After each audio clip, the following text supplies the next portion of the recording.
જો આ મોડેલમાં આપણે સૌથી પહેલાં કપડાં નાખવાના છે. કપડાં એકસાથે ઉઠાવીને ઢગલો નહીં કરવાનો, એક એક કપડાં નાખવાના છે. એક આ બાજુ, એક આમ, એક આમ, એક આમ, આમને સામને લેવલથી નાખવાના છે. એક સાઈડ જીન્સ નાખી હોય તો એની સામેની સાઈડ બે નોર્મલ કપડાં નાખવાના, એટલે વજન સરખો રહે. કેમ કે આ લટકતું ડ્રમ હોય છે. જો અગર એક સાઈડ વધારે કપડાં આવી ગયા તો એક સાઈડ ડ્રમ નમી જશે, અને જ્યારે સ્પીડમાં કપડાં સુકાવવા માટે ફરશે ત્યારે ધમ ધમ ધમ ધમ અવાજ કરશે. એટલે પહેલાંથી આપણે આમને સામને કપડાં જમાઈને નાખવાના છે. આપણું આ મશીન 8 કિલોનું છે, એટલે આમાં આપણે 17થી 18 કપડાં મેક્સિમમ નાખી શકીએ. પણ બને ત્યાં સુધી 14-15 કપડાં, 16 કપડાં નાખશો તો વોશ ક્વોલિટી સારી રહેશે અને મશીન બી સારું ચાલશે. બરાબર. કપડાં નાખ્યા પછી કપડાના હિસાબથી અહીંયા પાવડર નાખવાનો છે અંદાજે. આ બંને એક જ ખાનું છે, અલગ અલગ નથી. એટલે ગમે ત્યાં પાવડર નાખશો એટલે પાણી સાથે મિક્સ થઈને અંદર આવશે પાવડર. બરાબર. એટલે અંદાજે આપણે પાવડર અહીંયા નાખવાનો છે કપડાના હિસાબથી.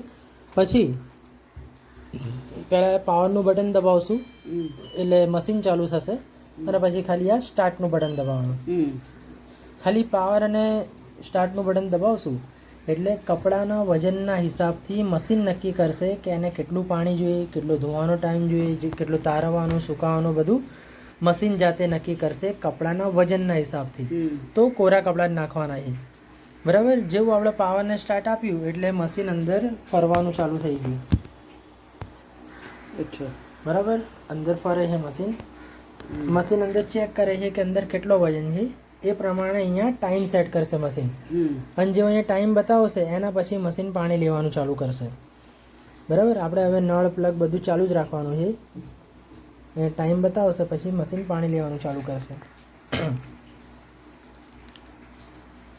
એટલે પાવરનો સ્ટાર્ટ આપ્યા પછી 1 મિનિટ રાહ જોવાની, ત્યાં સુધી ટાઈમ આવી જશે. ટાઈમ આવે પછી જ ખબર પડે. 44 મિનિટ આવી ગઈ. હવે આવી ગઈ ટાઈમ. કેમ કે કપડાં નથી એટલે 44 મિનિટ આવી છે. કપડાં હોત તો ટાઈમ ઓટોમેટિક વધે. બરાબર. હવે જેવું ટાઈમ બતાવે એટલે પાણી લેવાનું ચાલુ થઈ ગયું. બરાબર. અત્યારે આપણે પાણી રોકી દઈએ છીએ કેમ કે આપણે અત્યારે જરૂર નથી. હવે મશીનને જેટલું પાણી જોઈએ એટલું પાણી મશીન લેશે અને પછી ઓટોમેટિક પાણી રોકી દેશે. પછી જે પાણી ભરાય એનાથી કપડાં ધોવાનું ચાલુ થઈ જશે. કપડાં ધોવાનો ટાઈમ ખતમ થશે એટલે સાબુવાળું પાણી ઓટોમેટિક નીચેવાળી પાઇપમાંથી બહાર નીકાળી દેશે. પાછું નવું પાણી લેશે કપડાં તારવવા માટે. એ પાણીથી થોડી વાર કપડાં તારવશે, પછી એ પાણી બહાર નીકાળી દેશે. પછી છેલ્લે કપડાં સુકાવવા માટે મશીન ફરશે. કપડાં સુકાઈ જાય એટલે અહીંયા 0-0 આવીને મશીન બંધ થઈ જશે. જેમ જેમ પ્રોગ્રામ આગળ વધે એમ એમ અહીંયા પ્રોગ્રામ બી માઇનસ થતો જશે, ટાઈમ માઇનસ થતો જશે. બરાબર. એટલે આ જે ટાઈમ બતાવે છે એ ખાલી કપડાં ધોવાનો, તારવવાનો, સુકાવવાનો ટાઈમ છે. પાણી અંદર લેવાનો અને પાણી બહાર નીકાળવાનો ટાઈમ અલગથી લાગશે. હા, એ અલગથી લાગશે. એટલે આ ટાઈમ ઘડિયાળ સાથે મેચ નહીં થાય. આના સિવાય 50-45 મિનિટ અલગથી લાગશે. 3 વાર પાણી અંદર લેવાની અને 3 વાર પાણી બહાર નીકળવાની. બરાબર. એ પાણીના ફોર્સ ઉપર ડિપેન્ડ છે કે કેટલી જલ્દી મશીન પાણી ભરે છે. ઓકે. એટલે આ તમને જે સમજાયું આ રોજનું કામ સમજાયું. કપડાં જમાઈને નાખ્યા, કપડાના હિસાબથી પાવડર નાખ્યો, એ ખાલી પાવર અને સ્ટાર્ટ, બાકી બધું કામ મશીન જાતે કરી લેશે. આ સમજમાં આવી ગયું આપણને.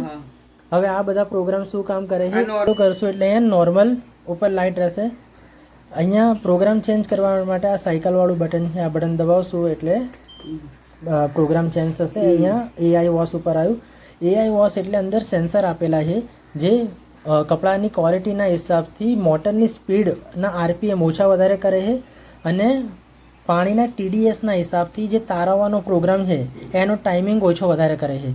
એટલે AIમાં ચલાવશો તો તમારે ઓટોમેટિક ટાઈમ ઓછો વધારે થઈ શકે અને મોટરની સ્પીડમાં પણ વધઘટ થઈ શકે. એ ઓટોમેટિક થશે આમાં. હવે ક્વિક વોશમાં ઓછા ગંદા મેલા કપડાં હોય, ફટાફટ થોડા ટાઈમમાં થોડા પાણીમાં ધોઈને નીકાળી દેવાય તો ક્વિક વોશમાં નાખવાનું છે. પણ વધારે મેલા હોય તો ક્વિક વોશમાં ચોખ્ખા નહીં ધોવાય. પછી ડેલિકેટમાં સોફ્ટ કપડાં, પતલા કપડાં ધોવા માટે. પછી બેડિંગમાં બેડશીટ, ચાદર વગેરે ધોવા માટે છે. પછી જીન્સ જેકેટમાં જીન્સના કપડાં ધોવા માટે. જો આપણને નોર્મલમાં એવું લાગે કે નોર્મલમાં વોશ ક્વોલિટી સારી નહીં મળતી તો આપણે રેગ્યુલર કપડાં જીન્સવાળા પ્રોગ્રામમાં બી ધોઈ શકીએ. જીન્સવાળા પ્રોગ્રામમાં નોર્મલ કરતાં થોડો વધારે ટાઈમ લેશે અને એની મોટરની સ્પીડ બી થોડી વધારે ફરશે. પછી એની આગળ છે એનર્જી સેવિંગ. આમાં મોટર રોકાઈને ચાલશે, ટાઈમ વધારે લેશે. પછી રિન્સ અને સ્પિન. કોઈ કપડાં હાથથી ધોઈ દીધા મશીનની બહાર અને મશીનના અંદર ખાલી તારવવા અને સુકાવવા જ છે તો તારવવા અને સુકાવવા માટે છે. અને ટપ ક્લીન વાળો પ્રોગ્રામ છે મશીનને સર્વિસ કરવા માટેનો. સર્વિસ કરવાનો. મહિને એકવાર આ ટપ ક્લીન વાળો પ્રોગ્રામ ચલાવવાનો છે. ત્યારે કપડાં ધોવાનો પાવડર નહીં નાખવાનો, ખાલી પાણી સાથે મશીનને ચાલવા દેવાનું છે. અચ્છા બરાબર, એટલે મહિને એકવાર આ પ્રોગ્રામ અચ્છા, ચલાવવા જરૂરી છે. એ પાવડર પણ અહીંયા જ નાખવાનો ને? હા, ત્યાં નાખવાનો. બરાબર, ડાઉનલોડ વાળું હું તમને છેલ્લે કહીશ. આ બધો પ્રોગ્રામ સમજી લીધા. હવે એની આગળ છે મોન્સૂન, એટલે વરસાદની સિઝનમાં આપણે વધારે કપડાં સુકાવવા હોય તો આ બટન એકવાર દબાવશું તો 15 મિનિટ વધી જશે, અને બીજી વાર દબાવશું તો 30 મિનિટ વધી જશે. એટલે છેલ્લે જે કપડાં સુકાવવાનો પ્રોગ્રામ છે 15 મિનિટ યા તો 30 મિનિટ વરસાદમાં વધારે વધારે પડશે. સુકાવવા માટે આ હા. દબાવો 2 વાર. બરાબર, 15 યા તો 30 મિનિટ વધારે 30 મિનિટ. ફરશે અને વધારે કપડાં સુકાવશે. બાકી આ નહીં દબાવો તો નોર્મલ જે છેલ્લે 5-7 મિનિટ ફરે છે તો ફરવાનું જ છે મશીન. પછી એની આગળ જે આ 4 બટન છે આપણે અડવાની જરૂર નથી, કેમ કે કપડાના વજનના હિસાબથી મશીન જાતે જ નક્કી કરશે કે કેટલું પાણી જોઈએ, કેટલો ધોવાનો ટાઈમ જોઈએ, કેટલું તારવવાનું, કેટલું સુકાવવાનું. બરાબર, એટલે આ 4 મશીન જાતે જ નક્કી કરે છે, આપણે અડવાની જરૂર નથી. એ તો કઈ નહીં. પછી ઇકો બબલમાં અંદર ફીણ થશે, ફીણથી કપડાં ધોવાશે.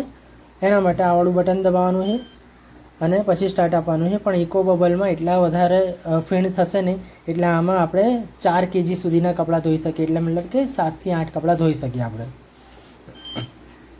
પછી સુપર સ્પીડમાં નોર્મલમાં જે ટાઈમ આવે છે એનાથી સુપર સ્પીડમાં થોડો ઓછો ટાઈમ થઈ જાય છે અને ફટાફટ કપડાં ધોવાય છે અને તરવાય પણ છે. હવે આ સુપર સ્પીડમાં જે અંદર આ જે જેટ સ્પ્રે આપ્યો છે એ આ સુપર સ્પીડમાં જ્યારે કપડાં તારવવા માટે મશીન ચાલુ કરશે ત્યારે આ ઉપરથી સ્પ્રે થશે. એ વચ્ચે 1-2 મિનિટ માટે ઓટોમેટિક થશે, એ આપણે કરવાની કંઈ જરૂર નથી. હું બોલું. સુપર સ્પીડ સમજી ગયા?